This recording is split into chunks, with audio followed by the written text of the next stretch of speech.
This next story is so unbelievable, we didn't think it could possibly be true. But after receiving thousands of records and declassified reports from the Army, it's confirmed that during the Cold War, the United States military conducted secret tests on unsuspecting people in the city of St. Louis. A local sociologist will make her findings public tomorrow, but she spoke first to the I-Team's Lisa Zigman. Lisa Martino-Taylor's life work has been to uncover details of the Army's ultra-secret military experiments carried out in St. Louis and other cities during the 1950s and 60s. This study was secretive for a reason. They didn't have volunteers stepping up and saying, yeah, I'll breathe zinc, cadmium, sulfide with radioactive particles. These Army archive pictures show how the tests were done in Corpus Christi, Texas in the 1960s.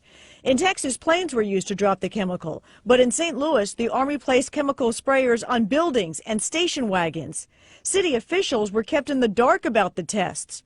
The Cold War cover story was that the Army was testing smoke screens to protect cities from a Russian attack. The truth, according to Martino-Taylor, was much more sinister. It's pretty shocking. The level of duplicity and secrecy, clearly they went to great lengths to deceive people. By making hundreds of Freedom of Information Act requests, she uncovered once classified documents that confirmed the spraying of zinc cadmium sulfide. The greatest concentration of this compound was sprayed near the Pruitt-Igoe housing complex just south of downtown St. Louis. It was home to 10,000 low-income people, and an estimated 70% were under the age of 12.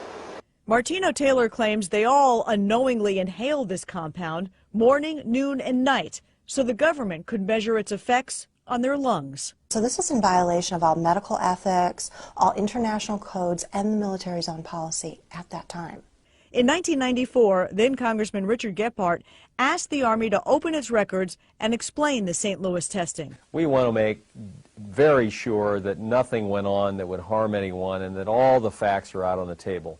Documents released in the 90s show the Army placed sprayers on this former Knights of Columbus building on Lindell and in Forest Park.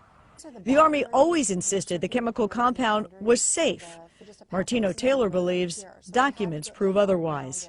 There's a lot of evidence that indicates that people in St. Louis, in the city, particularly in minority communities, were subjected to military tests that was connected to a larger radiological weapons development and testing project. For the first time, she links the St. Louis testing to a company called U.S. Radium, a company notorious for lawsuits involving radioactive contamination of its workers. United States Radium had this reputation where they had been found legally liable decades prior for producing a radioactive powdered paint that killed many young women who painted fluorescent watch dials.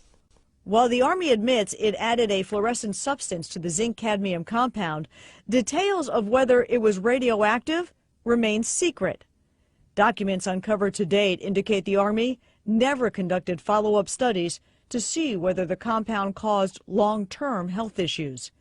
In 1972, after years of crime, poverty, and decline, the government destroyed the Pruitt-Igoe housing complex. Lisa Zigman, News Channel 5, I-Team.